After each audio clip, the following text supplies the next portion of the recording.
New Kratos. No refunds.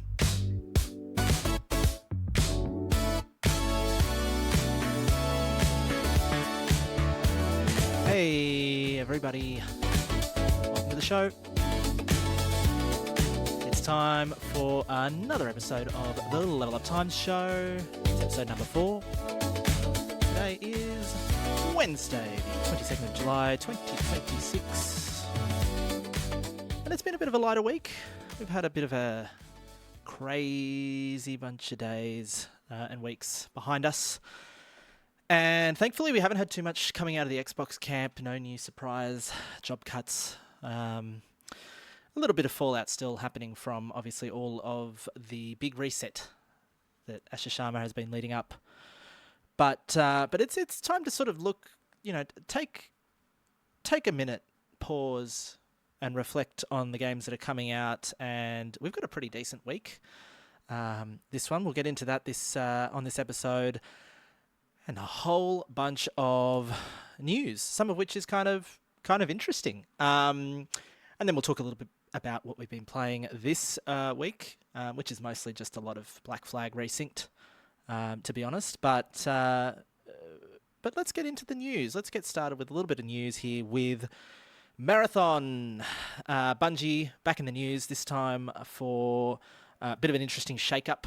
For those that don't know, Bungie fired a bunch of people, I think at the turn of the fiscal year, and now we heard a little bit about, obviously, Marathon is the big thing, the thing that Sony is kind of hoping takes off. It's struggling on the player count front, and has been really since it launched.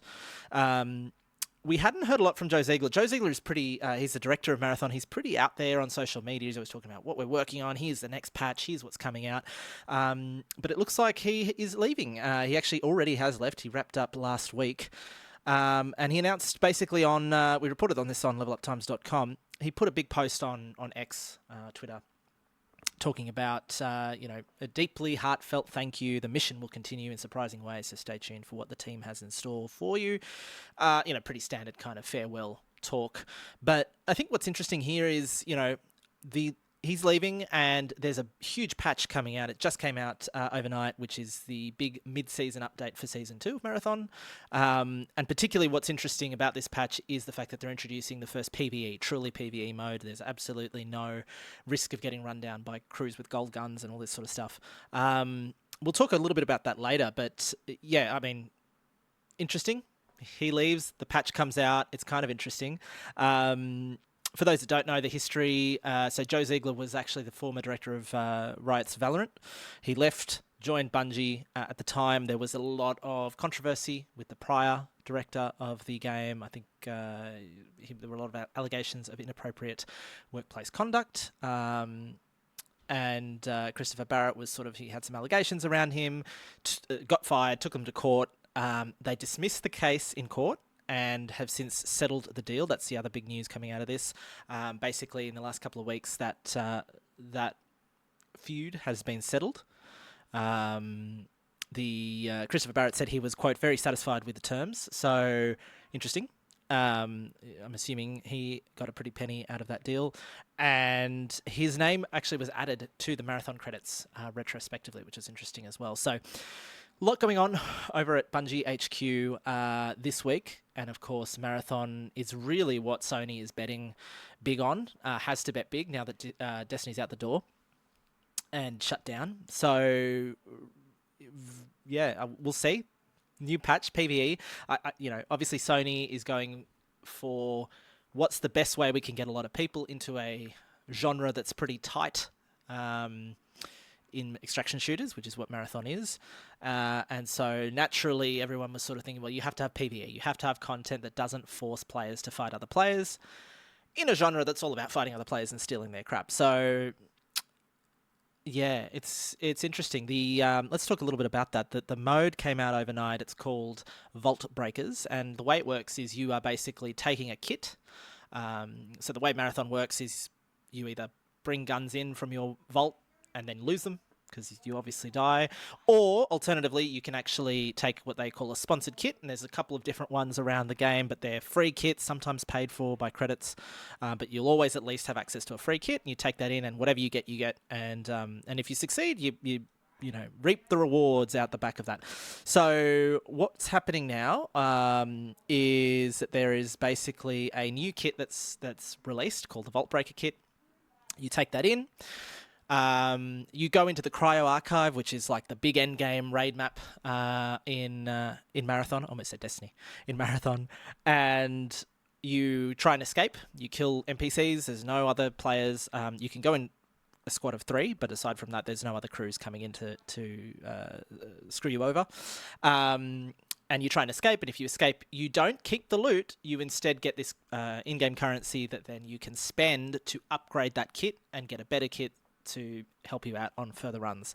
And the way the Cryo Archive is kind of like this, it's on the actual Marathon ship, and it's a bunch of vaults, and they have like light kind of raid mechanics puzzles, and you're trying to break into those vaults, steal the loot, and get out. So we'll talk a little bit about it later. We've got some content planned for level up times on the Vault Breakers mode this week. So you'll get to see it in action.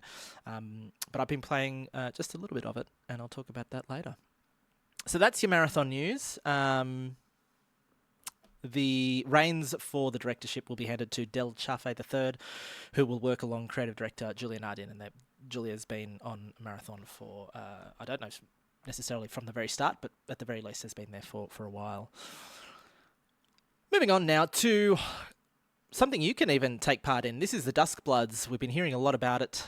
You may have heard about FromSoftware's next big title. It's a Switch 2 exclusive. That they, I don't know if they're co-developing with Nintendo, but certainly have a partnership with a Nintendo one.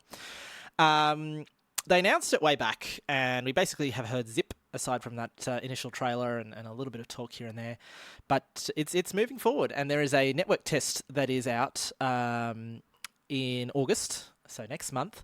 But the applications are now open. So I believe if you're in Australia, about midnight tonight, so couple of hours from the release of this episode, you head on over to the Duskbloods website and sign up for the network test. Then you've got about 5 days, 23rd to the 28th. So yep, you've got about 5 days to sign up.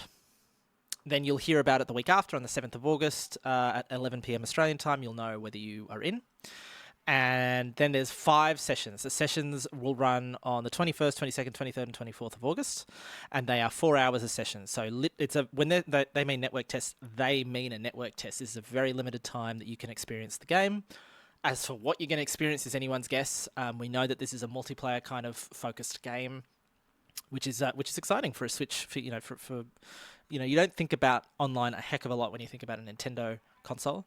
You think about multiplayer, you think about co-op, you think about couch co-op, but online has always been a bit of a challenge for Nintendo to just the experience.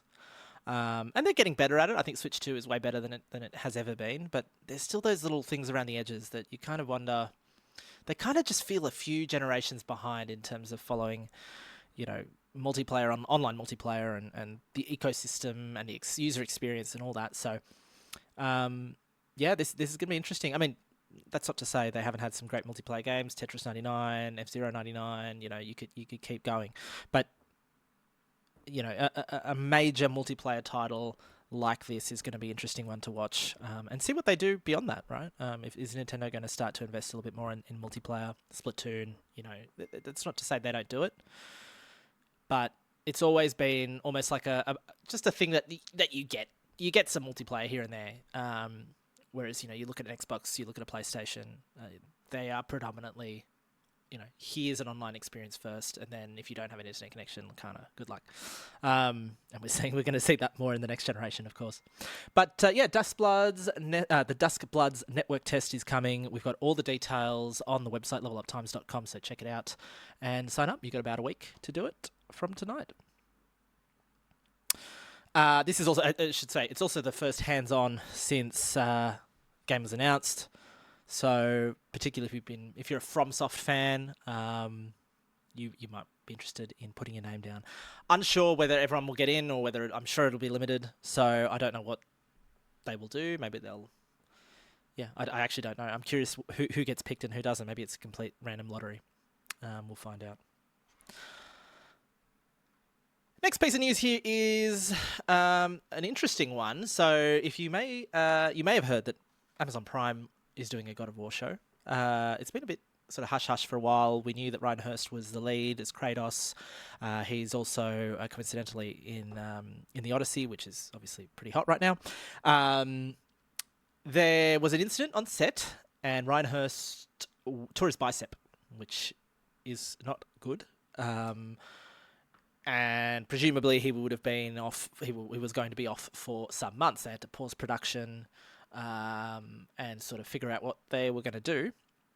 And what they've done is basically said, we are recasting Kratos. So there's a new God of War in town, and Amazon is like actively rushing to cast this new Kratos. Apparently there was a lot of reports coming out that Hurst was like super, into it. He had like trained for months to get a figure like Kratos and all this stuff, and then it's all gone away in a horrible accident. So,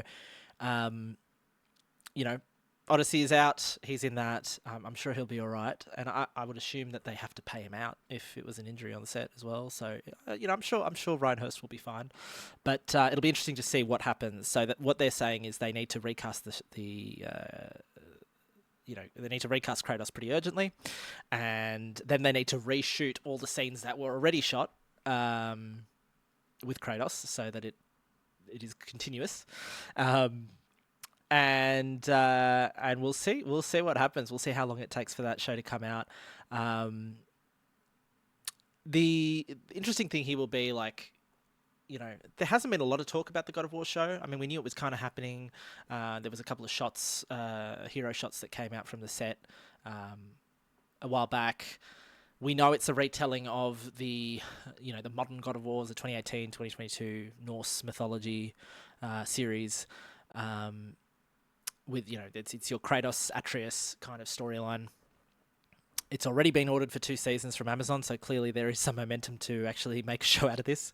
And we'll see. I mean, TV production is a fickle beast. Things need to move.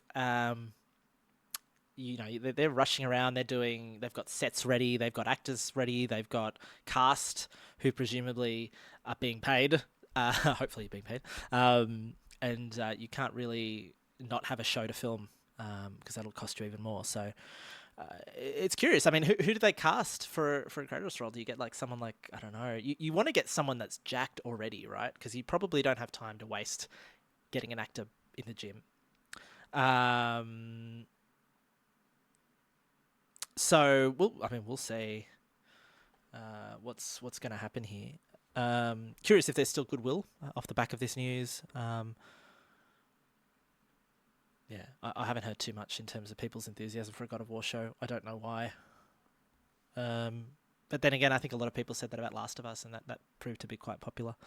I do see there's a shift happening where sort of those multimedia adaptations of shows are becoming more faithful to the original, which is always good to see. Obviously, Last of Us did that. I think the Twisted Metal show, I didn't watch it. It was quite well received as well. A lot of people talking about how faithful it is to the originals.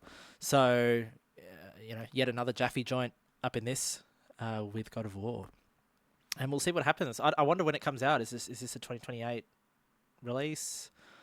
Who knows? But a little bit of sad news there for Ryan Hurst in God of War. And our final news story of the day is on Nintendo. For once, they've kind of eluded the spotlight over the last few weeks, but not anymore. They're in court.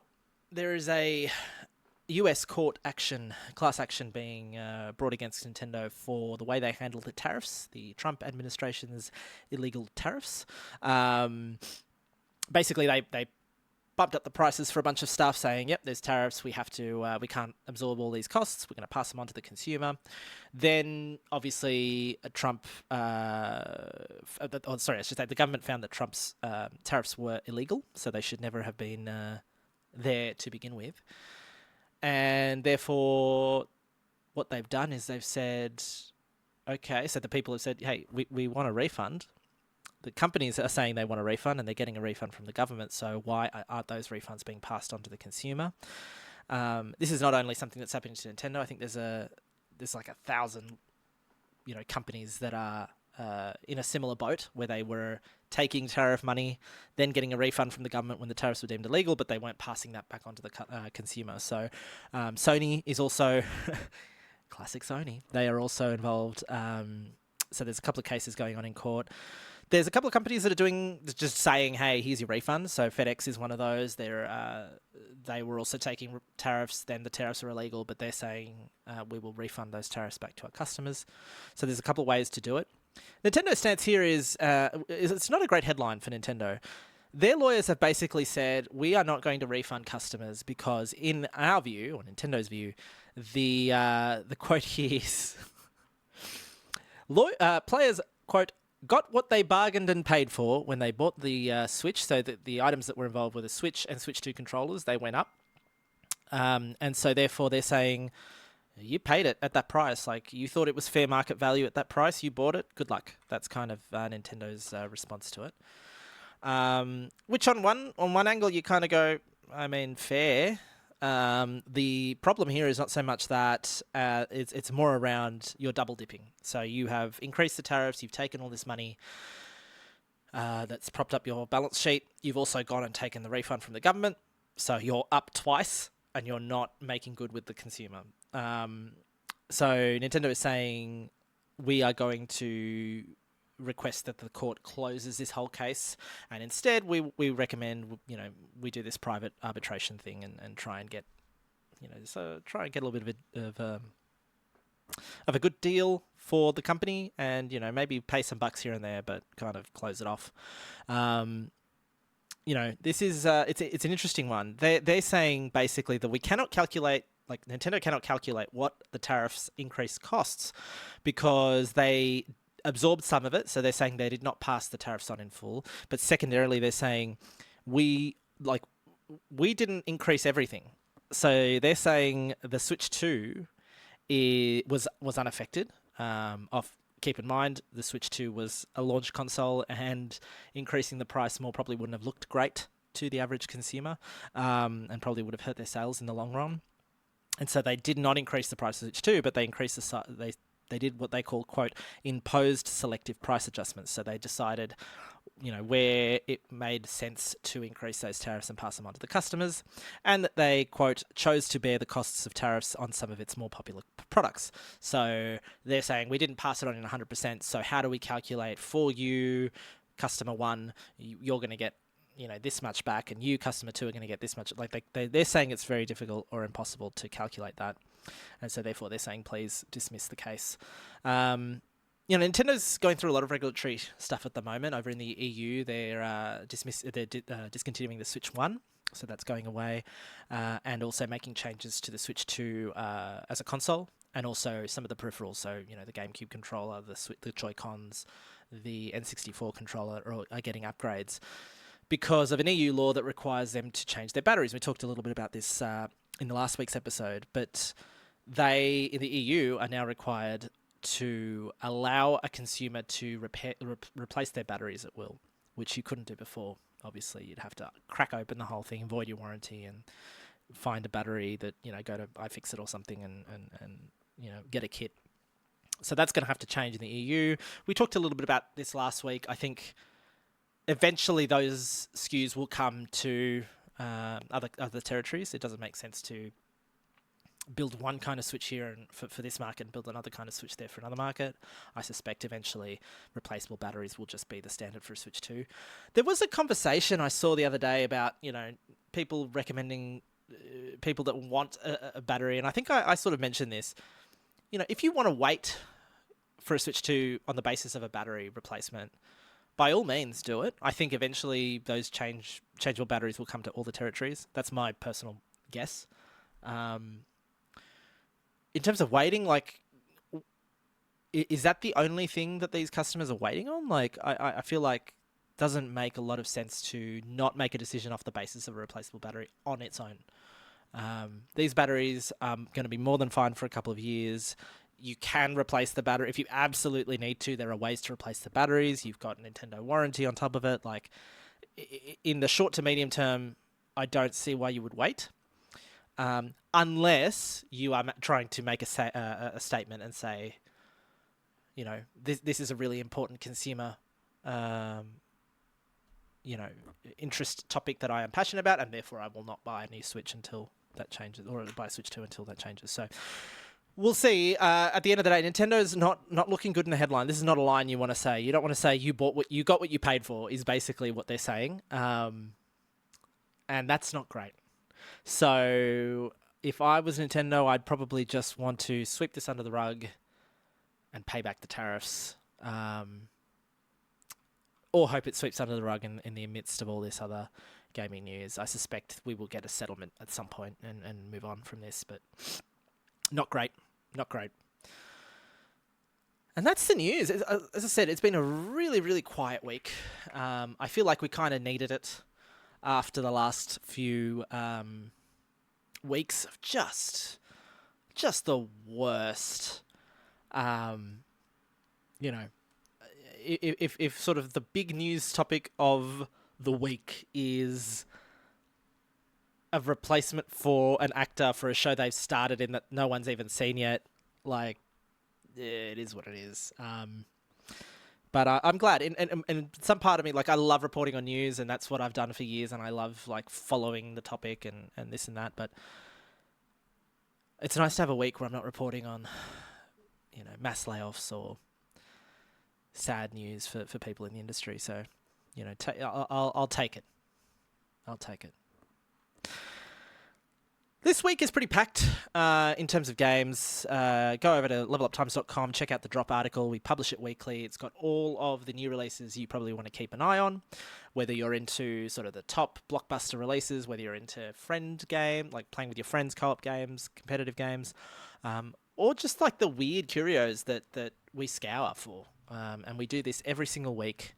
Check it out. We've also got a feature on the site, leveluptimes.com, where you can set up a library, follow games that aren't out yet, add games to your backlog, track their completion. You get some XP along the way.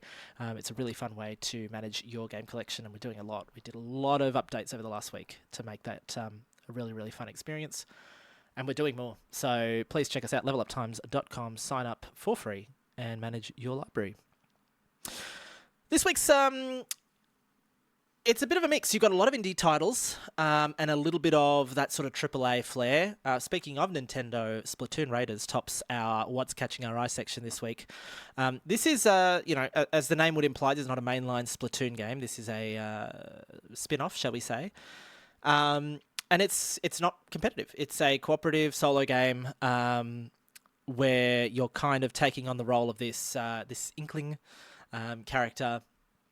You're a squid kid, you may say, and it's kind of like it looks to me kind of like that salmon run mode from Splatoon 2, and I think there was a mode in 3 as well. You're battling AI, you're shooting AI and running around collecting treasure. And again, it's very, very PvE focused. It's they're even saying in the description, I think they're saying it's a single-player focused shooter. So, honestly, Splatoon is fun for me for about 2 hours, and then I'm good. I don't need to play any more Splatoon in my life. But the idea of... I really like the Salmon Run mode. I like the handling of the guns, but I don't like the chaos of the multiplayer arena. So I'm curious to check this out. We will be checking this out on the site. We'll do a blind dates episode on it over on our YouTube and on the site. Might do it live. We'll see. But definitely keen to check that out. That comes out tomorrow, Thursday, July 23rd, and it's a Switch 2 exclusive. Next up, we've got Life and Suffering of Prince Jerry, and this is a kind of a choice-driven RPG. It's on PC. It's out already. And it's kind of like visual novel-y meets... how do you put it? Like, it's got that I wouldn't say Obra Dinn art style because it's not pixelated. It's like a storybook kind of art style, and you're getting pieces of paper and hand-drawn art and some text, and you're making decisions. This is a sequel to the previous entry, which was The Life and Suffering of Sir Brant, which was a game where you played as a commoner. This time you're playing as a crown prince, so they're saying they've added some mechanics to reflect kind of that change in power dynamic. And it's out now on Steam. I couldn't find the demo on Steam, but supposedly there was one. And actually, I'll talk about this in a game coming, in one of the games we'll talk about here. But the progress will transfer if you did play the demo over to the full game. So that's out right now. Next up is Tormentum 2. This is out on Friday on PC. This is really neat looking. I don't know. We'll see how it'll play, but it is a sort of two-man team that built this. It's a point-and-click horror game, but it really is carried by the art. So there's 200 hand-painted scenes here. It's a sequel to the first Tormentum called Dark Sorrow in 2015, so it's been 11 years coming. And what's really interesting is just the art style. It's what they're calling a mix between H.R. Geiger, who's obviously got that body horror, bodies in machines kind of art style, and Zedislaw Beksinski, who's the other artist. I think there's a bunch of horror films that they also may have worked on from an art perspective as well. So, It really is carried by the art, and if you go check it out, if you haven't on Steam or look it up, I think was it Geiger that did the Alien? I'm trying to remember from Ridley Scott's movie, but it's that art style. So definitely check it out if you're into horror, but if you're into that sort of art, there was a game a few years ago called Scorn. The game was a horror. I think it was a first-person horror game. It did not play well, but it really looked amazing. And this has come, sort of a little bit of that vibe to it, although these are hand-painted scenes versus a 3D world. 200 hand-painted scenes, apparently. It looks really interesting. It's out on Steam. It's also got a Linux build. I think it's got a Mac build as well. I would presume this runs on Steam Deck. It's not been verified, though, but it looks great. Check it out. Tormentum 2, out on Friday on PC. Next game is a bit of a local one here in Melbourne. Spitfire Interactive made the Hand of Fate series. They were quite popular. There was like a deck builder cross action game. You kind of sat at a table opposite a mystical dealer. They handed you cards. You made decisions, and then you went into a game. Into like a third person arena with a sword and an axe or something, and kind of went out and attacked. It was kind of like board game meets kind of like a Darksiders vibe to it. No, I wouldn't say that. That implies some Zelda to it, but it was a third person action game with a little bit of board game to it in between. Almost like if you took a Slay the Spire and made the actual combat sequences between the cards more action focused. Anyway, there's a new game in the series coming out later on today. Hand of Fate Hordes is the name of the game. It's a bullet heaven, so yes, another one of those with that sort of iconic deck building kind of gameplay mixed with the way they tell stories, which is to say a lot of choice-driven menus and storytelling and narrative design. And obviously that bullet heaven kind of experience. So it'll be interesting. It's out, as I said, it's out tonight on PC. It's an early access game. They haven't talked, as far as I can see, too much about what they will do post-release. But I'm curious to see sort of what the game looks like. They're saying that there are 4 heroes at launch: Trickster, Goblin, Warrior, and Rebel. You build the deck that shapes your run, discover powerful weapons and enchantments, and turn the dealer's own game against him. And they're going to do a Q&A next week with some that you can ask questions. So they haven't actually said what's happening. They've just said early access is just the beginning, so we'll see. The game's coming out even sooner than that. It's actually coming out in like 10 minutes. So 6 p.m. By the time you listen to this podcast, it'll be out there. Check it out. Hand of Fate Hordes. It's out on PC and Steam, through Steam. It's got Linux and Mac support. No word on Steam Deck. but it looks like it would probably run if it's got a Linux build, I would imagine. Coming up next is Carnival Hunt. This is coming out on Friday in early access on PC. This is a asymmetrical horror multiplayer game. If you're familiar with games like Dead by Daylight, you'll probably be right at home here. This is a Kickstarter game. It raised over 120k on that platform, and it's finally coming out on Friday.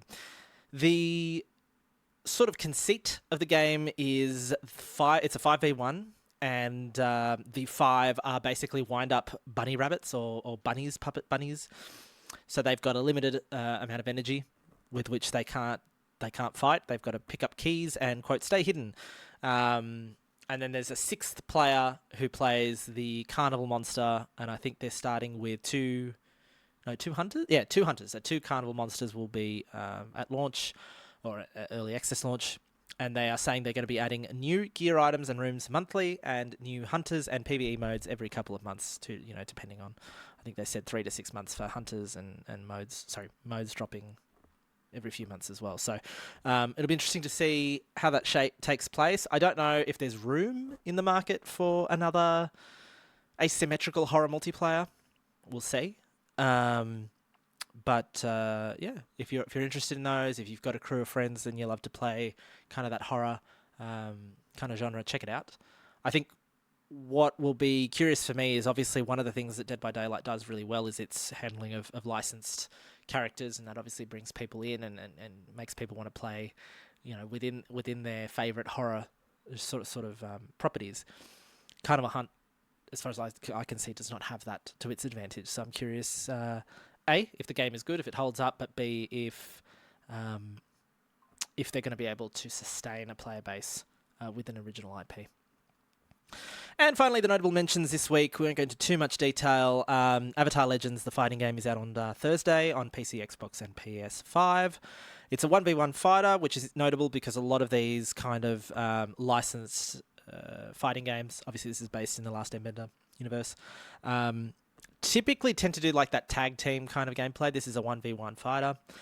People are saying pretty positive things around the animation, the way it looks. So, if you're an Avatar fan, probably one to check out. There's yet another port of Final Fantasy X 10.2 HD remaster coming out on Switch 2. Not much to say here aside from it's another port. They're doing some quality of life work to it. One thing that sort of raised a few eyebrows is they did the port obviously for Switch 1, and if you do own that, there is no upgrade path to the Switch 2 version, which means you have to buy it again if you want it. If you want that sort of fidelity increase. So you'll have to pay full price if you choose to go down that road. That's out on Thursday for the Switch 2. Doomsday Diner. This one's interesting. This is another sort of semi-local mention. This is a New Zealand studio. Doomsday Diner is interesting. It's kind of like if you took Fallout and Borderlands and made it a restaurant sim. Would be the best way to explain it. So they're doing a lot of their promos show making hot dogs, cooking hot dogs and selling them in the last diner on Earth. But what's really interesting, I think, is there's a shooting aspect to it, or there's a combat aspect to it. So raiders will come up to your diner and start shit, and you'll have to shoot them down and protect your diner from raiders. So that's interesting. It's kind of like a little violent take on the restaurant sim world. I kind of lose myself in a restaurant sim from time to time. I love loading a new dumb sim. I shouldn't say dumb, like, a new job sim every now and again, and wasting some hours. So this will be an interesting one to check out. It's out on Friday. There was a demo. The developers have taken it offline ahead of the game's full release, and this is a pattern you may have noticed. I was alluding to this earlier. I am not a fan of this kind of early access marketing thing where you put a demo out, you get feedback, whatever. You get close to launch, you take the demo down so people can't play it anymore. Presumably the people that played it are like, I'm looking for, I can't get my fix, I need it. And then you drop the full release. I think that's poor, if you're asking me. I would much prefer a demo stays a demo and it's there, and if you like the demo, you buy the game. It makes no sense to me. I'm sure the numbers add up, and that's why they do it that way. But I'm not a fan. That's Doomsday Diner on a somber note on Friday on PC. And last but not least, we talked about this a little bit. The Marathon Mid-Season 2 update is out already. I really love Marathon. I've talked about this. I think on episode 1, I talked about how much I really like Marathon. I've got about 160 hours on it. I have not played much of Season 2. I played it when it came out. I played the Dire Marsh night mode. Really enjoyed it, but I could not stick with it. I don't know why, considering I played the hell out of Season 1 right through to the end. This might get me back in. I tried this out before the podcast. I played a match or two of Vault Breakers in solo mode, and it is hard. So, as I said, Vault Breakers is your sort of solo PvE mode, or actually it's in trios, but you can play it solo. No other enemy players. It's just you NPCs trying to get some loot, trying to do some puzzles and escape. It is hard on solo. When you start, your starter kit has basically one of the worst guns, both in terms of damage, but also in terms of no mods, like absolute rubbish gun. And it's a vault weapon, so batteries are hard to come by and get eaten up really quickly. But there's a bunch of, there's vault data, which is the seasonal currency, and you sort of pick it up, and as you extract, you'll pick up more of it, and then you can use that to buy upgrades to that base kit, so you can get shields automatically in, you can get better guns that you'll start with, things like that. Interesting little mode. I'm curious to check it out a bit more. I did notice it was only around for 2 weeks, which makes me wonder when they're calling it an experimental PvE mode. They're saying the new PvE mode will come out next season. That's slated for September.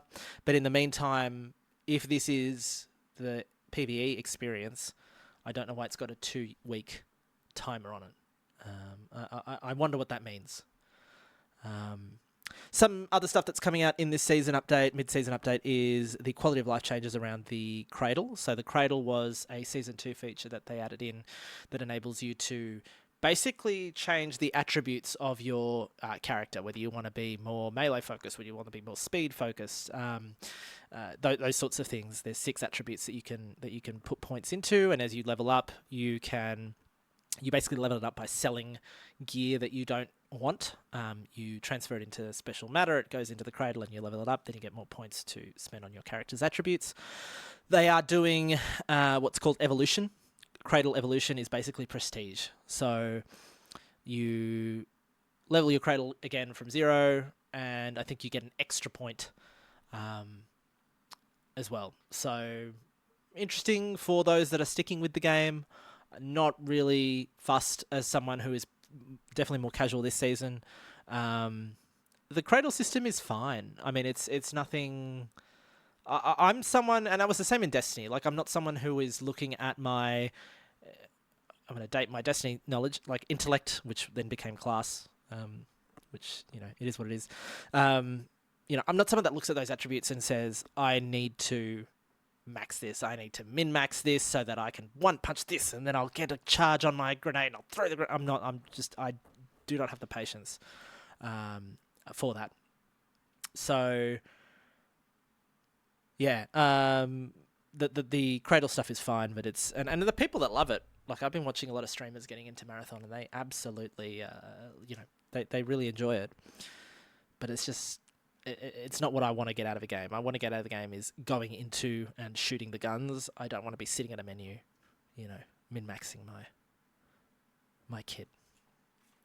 So that's the drop for the week. Take a little sip there and get into what we've been playing. What have we been playing? I've been playing basically, aside from the Marathon update, which I just mentioned, Assassin's Creed Black Flag Resynced, which is out now on all your favourite platforms. It's on Ubisoft Plus. If you're as crazy as I am to get Ubisoft Plus, although for me, I guess it's part of my job, but we'll leave that there. Super light week of gaming. I've had a lot of I had my mum over for the World Cup, which was great, but it took time away from the work. So, No, but it was good. It was good fun to get away from that. Look, I'm enjoying it. I think the the core gameplay loop that those classic Assassin's Creed games have, and particularly Black Flag, is just amazing. You know, being able to land on an island, take a look at the map, do a little, synchronize at the top of a little mountain, and then look for the stuff. I'm never a completionist, but the way that game loop works gets me so kind of in a zen state where I just finish one thing, like open a chest, or I find a message in a bottle, and then I go, okay, what's the next thing on this island? Okay, I'm going there. Okay, do that. Even like the treasure maps where you get, basically all you get is a little photo, a little badly drawn image, and an XY coordinate on the map, and then you go to that spot when you're near it, and you get on your boat and you find it. You look around, you try and match the dumb art, like line art that someone did in about 5 minutes on Illustrator, and you go, okay, I found the chest, and then I get loot that I'm never going to use. Like the actual outcome of doing all these things is pretty dumb, but there's something just addictive about the nature of wanting to complete and collect it all. So that part is fun. I'm having a good time. The main story I'm noticing is just like, it's just dragging. The whole start of the game is you've taken this assassin's identity, and then you're trying to infiltrate. Then you get found out. Then you go, and now I'm sort of in this weird state where I put about another 6 hours into that game, and I've not moved the needle on any of the Assassins v Templar kind of storyline for the most part.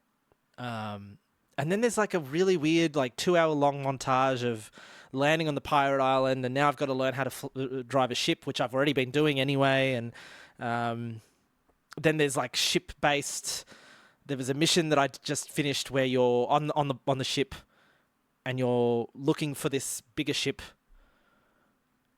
and you have to do this like GTA style. Now tail the ship. Now follow the ship. And you're like, your sails are slow because you can't get too close, so you can't get too far, and then you get to it, and then there's like a scripted event, and the boat is just, the controls are so loose and flimsy. They're fine for the most part. Like, you're not going to crash the ship, but it's a drag, man. I don't know. People talk about the naval combat, the naval travel. Shoot me, but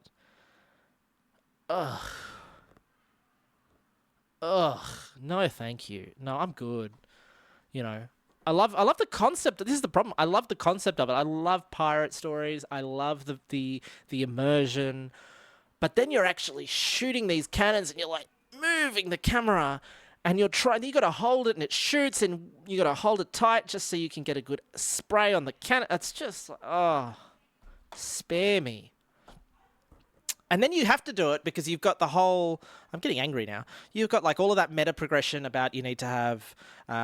you need to upgrade your ship, and so I need to find bales of hay on these ships, and I need to get, And then Then you got the wanted system. And so what I've started to do is you can basically just cheat the game. For the most part, the autosave is so good that if you die... because your health on a ship doesn't really regenerate at a certain point. You kind of, you heal a little bit, I think, when you're out of combat, but you only heal to the next pip.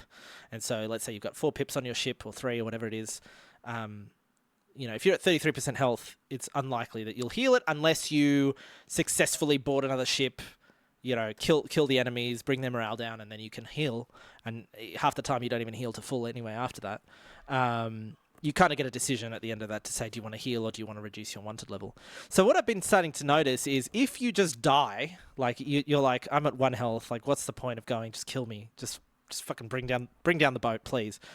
You kind of respawn there and then, and you're fine. So at least the penalty for choosing not to let the bastards win is not that bad. But man, everything else about this game is so good, but the naval stuff is hair-pulling in how annoying it can be. I'll keep playing through it. I don't know if I'll review it, but, particularly... It seems like a fun game to pick up when there's a very light week, or there's not a lot going on, and just, like, spend a few hours in singing some sea shanties and picking up some chests. That's Black Flag Resynced. I'm curious to hear everyone's thoughts. I know I'm going to be in the minority on the naval combat, but man, I wish it was better. I really do. All right, let's check out a little bit here on the emails. If you haven't already, please feel free to send us your emails. Let me log in here. So again, a pretty quiet week. I must say the last episode did really well compared to the week before on YouTube. So if you're watching us on YouTube, you don't know what a Level Up Times is, please check us out, leveluptimes.com. Completely free to sign up. You can check out news. You don't even have to sign up for pretty much most of those features. But when you do, we've got a bunch there that I think is really fun, and we really want to get to the point where you can kind of rely on Level Up Times to manage your gaming life, whether that's managing your backlog, whether that's wanting to stay up to date with news on games that you are following or franchises that you're following. I think long term, I'd love to make Level Up Times a great repository for game information, both retro, modern, future. Just a great place that we can sort of tie games together by franchise, by genre. I want to get to the point where we can get creators on there. So like Joe Ziegler would be filed, like the Joe Ziegler story would be filed under Joe Ziegler. And you can kind of track someone. So it's like a little bit of Moby Games plus, your gaming life, everything to do with your gaming life. I really want that. I sound like an NPR podcast, but anyway, here's some questions. We'll talk about, this was one that I saw on the website, around the Kratos recast, which we were talking about. And the question was, at what point does the character stop being played by one actor and just becomes a role anyone can step into? Doctor Who does this on purpose. Well, this is a bit different to Doctor Who. Like, obviously, Doctor Who is a character that regenerates, and that's in the story, and they've been played by up-teen levels of actors. Is that a word? God of War is a literal, we have to cast this because we cannot keep the actor within the timelines that we are given. I think if you look at maybe God of War as a anthology, I know it's the same Kratos from God of War PS2 to now, but you could almost argue that you've got a Greek God of War, you've got a Norse God of War. I think there was talk at one point they were looking at the Egyptian God of War. Like, if you look at it through that lens, as a broader universe of I can't believe I'm saying this, God of War cinematic universe, you could argue that it is a role anyone can step into. But even then, it's not anyone, right? Like a Doctor Who can be he, she, or they. It does not matter. Whereas, a God of War, you may have a female God of War, I don't know, or a woman God of War, but you wouldn't have... You need them to be buff. You need them to meet certain standards that Doctor Who, for example, it could be anyone. I could be a Doctor Who as long as I'm a good actor, you know what I mean? It's a bit different with God of War. Maybe they'll be like, I don't know, 7-year-old woman God of War. That'd be fun. They just use arcane magics. There's no need for... I guess you're God of War. You kind of have to have brawn. I don't know. I was going to say you don't need a brawny dude, but... You kind of need some level of perceived strength, physical strength, to do the role. But who knows? I mean, yeah, a bit of a dumb sort of, I don't know, thought experiment on my part. But what would a God of War look like if you just pick someone at random? Pick someone off the street that you see and picture them as a God of War. Could it work? I don't know. I think there's an aspect to maybe like a arcane God of War, but then aren't they just a god of magic? I don't know. I'm being silly now. Let's move on. One more question here. This is a question that came in last week after all the talk about investment in live service from Sony being what it is, and now I think it's actually there's a bit of interest here with the Marathon director stepping down. Do you reckon developers who leave big live service games actually keep tabs on what happens after they're gone, or is it a clean break for their own sanity? I think it depends. I definitely know of people that have left, like, Riot Games and still play League or Valorant. I think unless you maybe are leaving a game on bad terms or something's happened, then I could see you say, this is not healthy for me to follow. But I know ex-Bungie, I've played games with ex-Bungie developers who left Bungie, and we play Destiny, and they still play it. So I think for the most part, people are just people.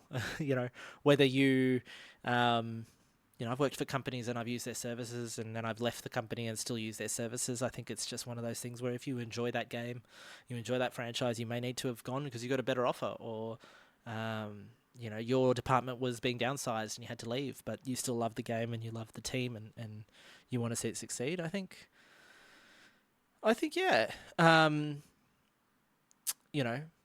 definitely see people who work on live service games continue to play the live service games long after they're gone. And that actually answers your second part of the question. Would love to know if anyone has ever had to walk away from something they built. And for me, the answer is no, not intentionally because of leaving, I would say. I don't want to divulge too much. I've worked for big corporates in various sectors. And in most of those cases, I continue to use the products even after I've left. Because I just don't have it, A, is it worth the cost for me to change whatever that product or service is? But B, do I give a shit? The answer is no. But I've never left. Actually, it's a lie. I was going to say I never left somewhere on really bad terms. That's not true. But even when I have, you just move on. You have to move on for your own sanity.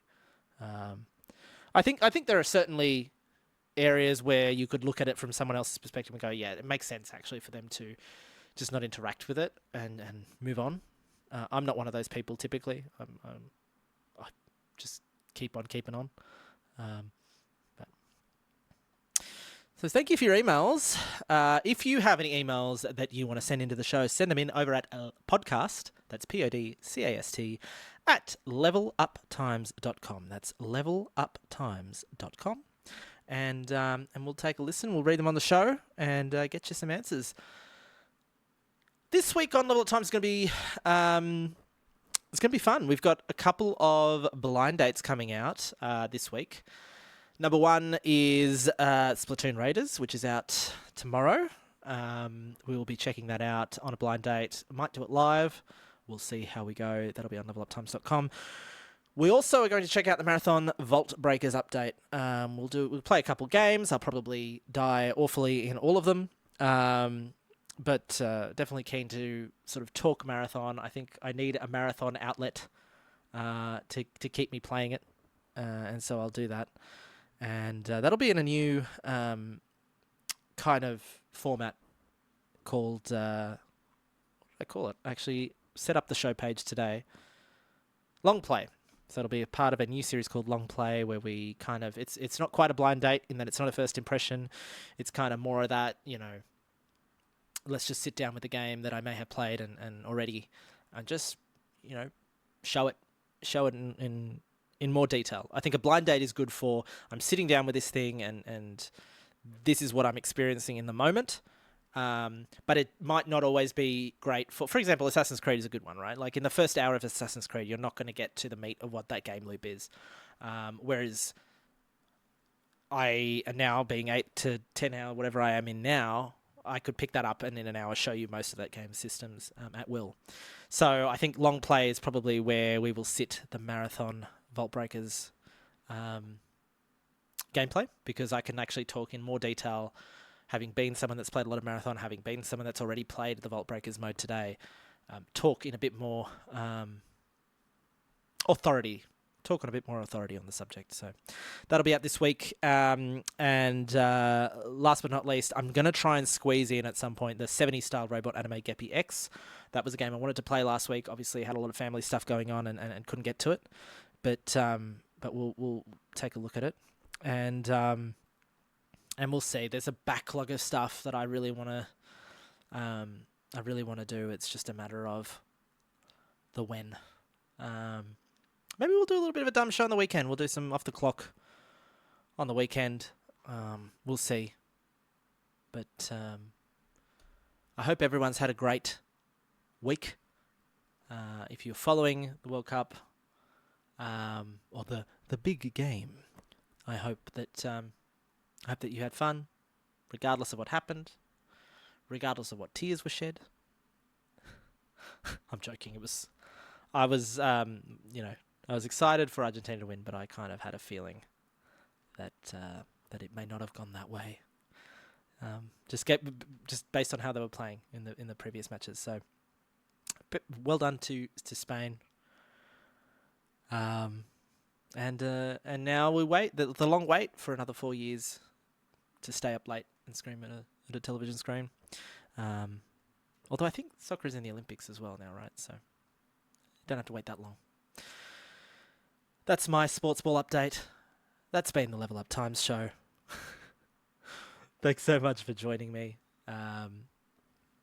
Take care, and as always, save early and save often. This has been Level Up Times show. I'm your host, Adrian, and we'll see you again next week.